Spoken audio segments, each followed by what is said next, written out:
Salam sejahtera untuk kita semua. Bagaimana kabar Bapak, Ibu, dan Saudara? Saat ini kita akan masuk di dalam ibadah keluarga.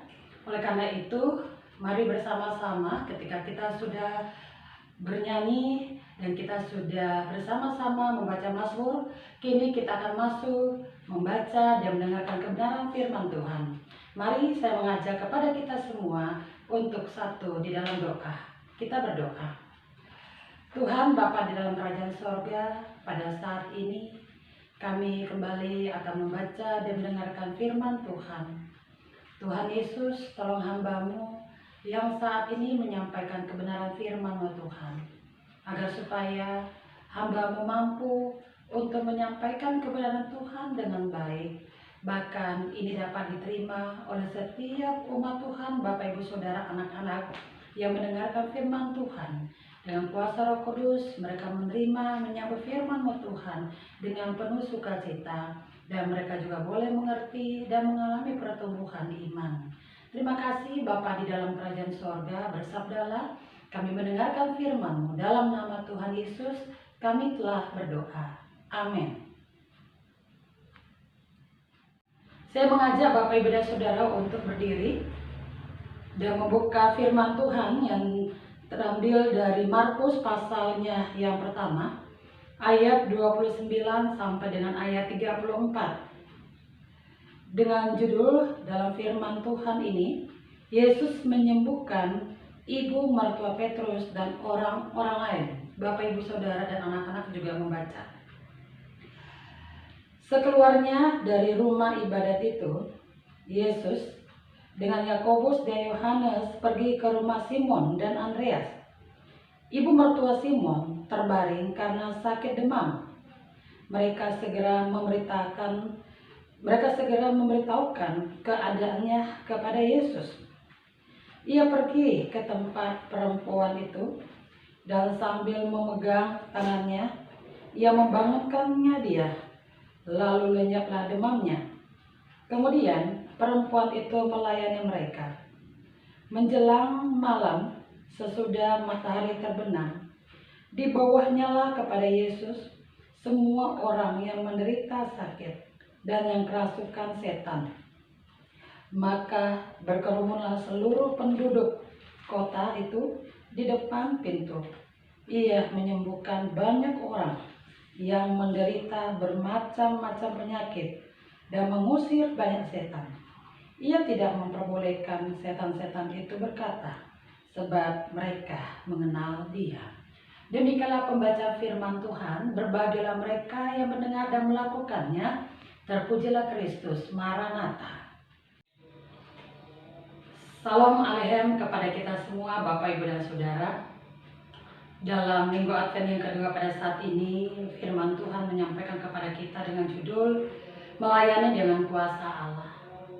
Hari ini sungguh luar biasa karena kita belajar bersama melihat pelayanan yang Tuhan Yesus tunjukkan kepada kita semua lewat pembacaan firman Tuhan dari Markus pasal yang pertama tadi. Nah, di sini kita melihat pelayanan Tuhan Yesus itu luar biasa. Pelayanan Yesus itu secara holistik atau secara menyeluruh. Tuhan Yesus tidak hanya melakukan pelayanan dalam bentuk menyampaikan firman Tuhan, khotbah yang ada di rumah ibadah sinagoge pada saat itu. Namun dia melanjutkan pelayanannya dalam bentuk yang nyata, yakni menyembuhkan orang-orang yang sakit. Kita melihat di dalam pembacaan firman Tuhan saat ini, ketika Tuhan Yesus sudah melakukan pelayanan di rumah ibadah, dia melanjutkan perjalanannya bersama-sama dengan Yakobus Yohanes untuk juga berkunjung ke rumah salah satu muridnya, Simon Petrus, yang juga bersaudara dengan Andreas. Ketika Tuhan Yesus dengan beberapa muridnya sampai di sana, ternyata mertua Simon Petrus itu menderita sakit demam. Sakit demam menurut orang-orang Yahudi kuno pada saat itu merupakan sakit yang bisa mengancam jiwa seseorang, sehingga mereka menjadi cemas, panik, dan khawatir. Hal inilah yang kemudian dilakukan oleh Tuhan Yesus. Tuhan Yesus mendatangi atau mendekati mertua ibu Simon Petrus dan menjamah memegang tangannya, dan pada saat itu mertua Simon Petrus menjadi sembuh. Dan ketika dia sembuh, dia melayani memberikan makan dan juga minuman kepada Tuhan Yesus dengan murid-murid yang ada. Setelah hari Sabat selesai, matahari terbenam, mereka mendengar apa yang dilakukan oleh Tuhan Yesus. Orang banyak datang untuk memberikan diri mereka. Banyak di antara mereka yang sakit, menderita, bahkan juga di antara mereka ada yang kerasukan setan. Satu persatu mereka dilayani oleh Tuhan Yesus dan mereka semua juga sembuh. Bapak, Ibu, dan Saudara kekasih, dalam firman Tuhan pada saat ini juga kita belajar banyak dengan apa yang dilakukan oleh Tuhan Yesus. Kita melihat Tuhan Yesus tidak hanya sekedar melakukan sebuah pelayanan begitu saja, baik dengan setengah hati, atau hanya sekedar sebagai sebuah tanggung jawab tugas rutinitas yang ada. Kita melihat Tuhan Yesus memberikan contoh bahwa dalam pelayanannya ada kuasa Allah yang juga mengalir, dan itu bisa menolong, menyembuhkan, memberikan kesukacitaan bagi setiap orang yang letih lesu, berbeban berat, menderita, yang sakit, bahkan juga kerasukan setan. Hal yang pertama yang kita bisa lihat dari apa yang dilakukan oleh Yesus, kita sebagai juga umat Tuhan, sebagai hamba-hamba Tuhan, sebagai pelayan Tuhan, kita juga ada tugas dan tanggung jawab untuk melayani orang yang ada, baik lewat khotbah, baik lewat doa. Apapun yang kita lakukan, kita dipakai oleh Tuhan sebagai alat untuk melayani orang-orang yang ada di dunia ini, termasuk orang-orang yang ada dekat dengan kita, keluarga kita, umat Tuhan dalam pelayanan, bahkan di tengah-tengah masyarakat yang ada. Tapi satu hal yang harus kita menyadari, bahwa di dalam pelayanan kita tidak hanya sekedar melakukan pelayanan begitu saja. Kelihatannya begitu sibuk, tetapi tidak ada kuasa Allah yang terlihat di dalam pelayanan kita. Orang-orang sekeliling kita yang harus kita layani, mereka tidak merasakan ada kebahagiaan. Mereka tidak merasakan ada kesembuhan. Mereka tidak merasakan ada kekuatan. Karena apa? Karena apa yang kita lakukan betul-betul bukan kita lakukan dalam bentuk di dalam pelayanan sesungguhnya. Kita tidak melakukan pelayanan dalam arti takut akan Tuhan. Kita hanya sekedar membaca Alkitab, begitu saja membaca Alkitab. Kita hanya sekedar menyampaikan firman Tuhan. Kita hanya sekedar berdoa. Kita tidak membekali diri kita. Hidup kita masih dikuasai oleh nafsu kejahatan, hal-hal yang buruk. Bagaimana mungkin kuasa Allah terjadi dalam pelayanan kita kalau kita sendiri masih hidup di dalam kejahatan, kalau kita sendiri masih hidup di dalam keburukan-keburukan yang ada? Bagaimana kuasa Allah itu bisa terjadi? Kita kurang berdoa. Kurang berdoa bukan berarti setiap menit kita berdoa, bukan begitu. Kurang berdoa dalam arti ketika ada orang berdoa di sini, dia kurang memiliki iman yang kuat dan percaya kepada Tuhan. Dia hanya sekedar berdoa menunjukkan kehebatan yang ada, yang ditunjukkanlah bukan Tuhan. Dia sekedar melakukan pelayanan untuk hanya kepentingan sendiri, menjadi satu hal yang menguntungkan dirinya sendiri, mencari puji-pujian bagi dirinya sendiri. Nah, bagaimana kuasa Allah bisa terjadi? Jadi marilah Bapak Ibu Saudara, ketika kita menjadi alat Tuhan dalam menyampaikan, dalam melayani orang yang banyak, kita sendiri dulu harus mempersiapkan diri kita. Saat kita menyampaikan firman Tuhan, kita bersatu dulu. Ya, kita betul-betul merasakan bagaimana kuasa Allah juga hadir di dalam diri kita. Kita juga betul-betul harus tunduk dan taat kepada Allah. Tidak hanya sekedar kita mempersiapkan baca firman, sudah selesai, saya bisa untuk menyampaikan firman Tuhan. Tidak begitu saja. Tetapi bagaimana kita bergumul, kita berproses dalam ketika membaca firman Tuhan. Bagaimana kita juga bergumul di dalam doa yang ada. Dan kalau itu pun kita lakukan, dan kita mau merubah hidup kita menjadi orang yang benar, maka pelayanan yang kita lakukan itu tidak sia-sia. Pasti dan yakin kuasa Allah akan terjadi dalam pelayanan kita. Orang banyak akan melihat kehadiran Allah dalam pelayanan kita. Mereka akan bergembira, bersorak. Mereka akan juga mengalami satu kekuatan, penghiburan, kesembuhan, keyakinan. Karena mereka melihat pelayanan kita luar biasa. Karena Tuhan memberkati pelayanan kita semuanya. Jadi mari Bapak, Ibu, dan Saudara, jangan kita sekedar bangga ketika kita diberikan tugas melayani Tuhan di gereja.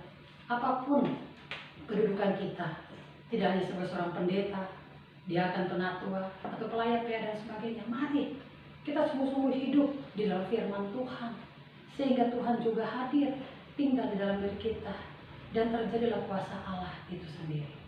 Yang kedua adalah ketika kuasa Allah itu mengalir dalam diri kita, pastinya tidak sedikit orang yang datang kepada Tuhan. Pasti banyak jiwa-jiwa juga datang untuk memberikan diri mereka dalam kelesuan dan keletihan mereka. Dalam kondisi pandemi 19 saat ini, begitu banyak orang yang mengalami kesakitan. Bukan hanya sakit secara jasmani, fisik, tetapi mereka juga mengalami sakit secara mental, psikis, kejiwaan yang ada. Bukan hanya menjadi satu tugas tanggung jawab dokter, perawat, atau orang-orang yang ada di rumah sakit saja, atau juga pemerintah yang ada yang menghimbau dengan berbagai banyak protokol. Sebagai orang percaya, sebagai hamba-hamba Tuhan, sebagai umat Tuhan, kita juga punya tugas yang sama. Kita juga memberikan kekuatan melayani mereka, dengan memberikan kekuatan, penghiburan, sukacita, dengan segala firman Tuhan yang keluar dari mulut bibir kata kita. Kita menyampaikan kepada mereka bahwa Allah pasti menolong mereka, Allah pasti menyelamatkan mereka, Allah pasti akan mensejahterakan hidup mereka, Allah pasti akan membentengi mereka dari segala hal-hal yang ada. Itu yang harus kita lakukan.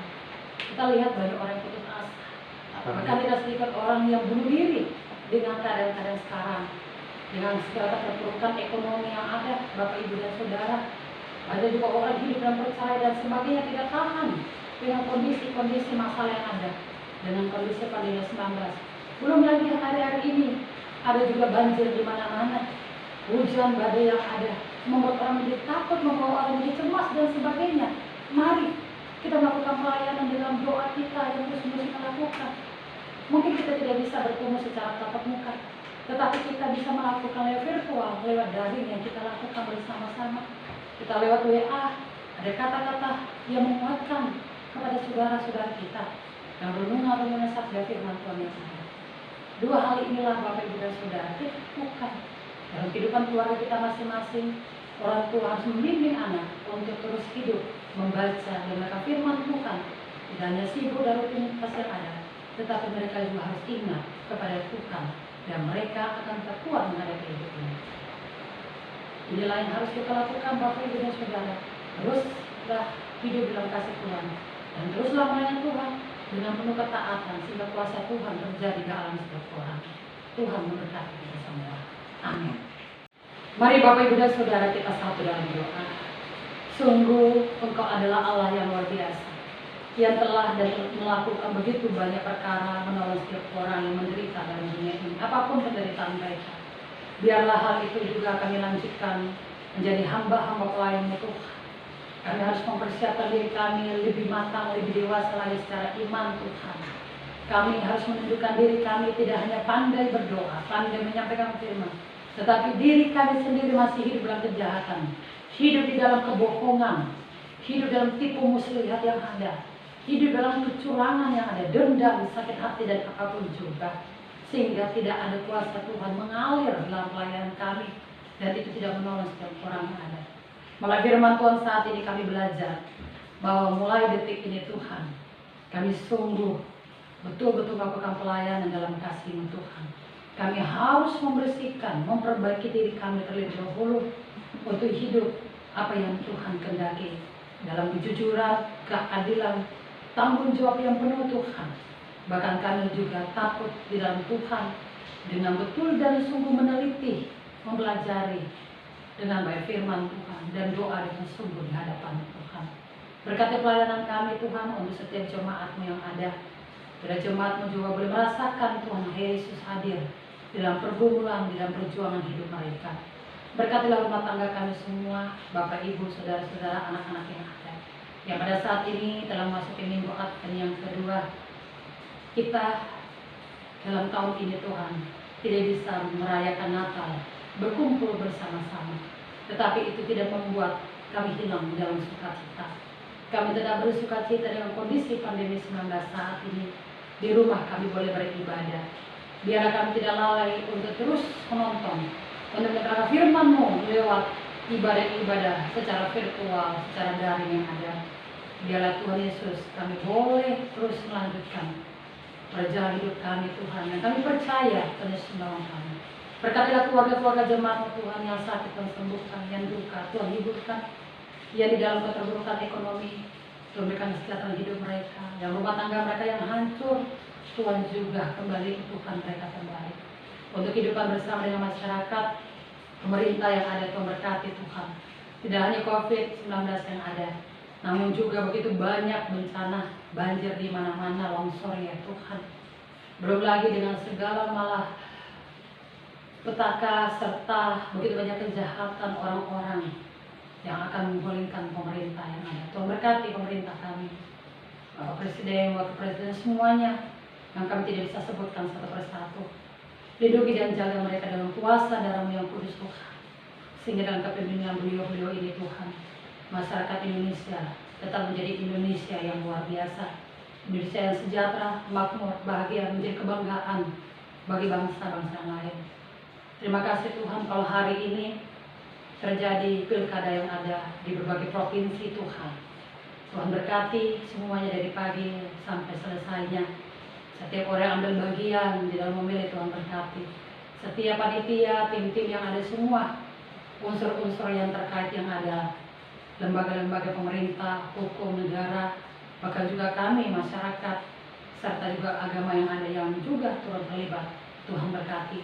Perhitungan suara Tuhan berkati, supaya adil, merata, dan kami boleh melihat dan terpilih orang-orang yang bertanggung jawab, dijauhkan dari hawa nafsu, korupsi, dan sebagainya, sehingga kehidupan masyarakat boleh nyaman dan bahagia. Terima kasih Bapa dalam kerajaan surga, lindungi bangsa Indonesia kami dari segala hal yang buruk Tuhan. Begitu juga dengan bangsa-bangsa yang lain yang ada.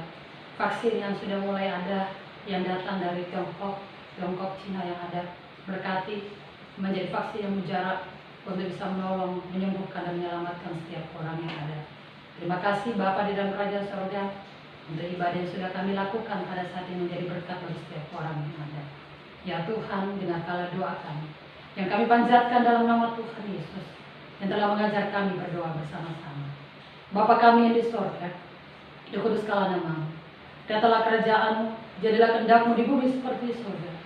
Berikanlah kami pada hari ini makanan kami yang cukupnya, dan ampunilah kami akan kesalahan kami, seperti kami juga mengampuni orang yang bersalah kepada kami. Janganlah membawa kami ke dalam pencobaan, tetapi lepaskan kami daripada yang jahat. Karena Engkaulah yang mempunyai kerajaan dan kuasa dan kemuliaan sampai selama-lamanya. Amin. Arahkan hati dan pikiran kepada Tuhan, Bapak Ibu Saudara, dengan sikap berdiri dan terimalah berkat-Nya. Anugerah Tuhan Yesus Kristus, pengasihan dari Allah Bapa dan persekutuan Roh Kudus dan Tritunggal yang Esa hadir memberkati kehidupan keluarga, Bapak Ibu Saudara, dan juga dalam pekerjaan dengan masyarakat dan pelayanan, dimulai dari sekarang sampai selama-lamanya.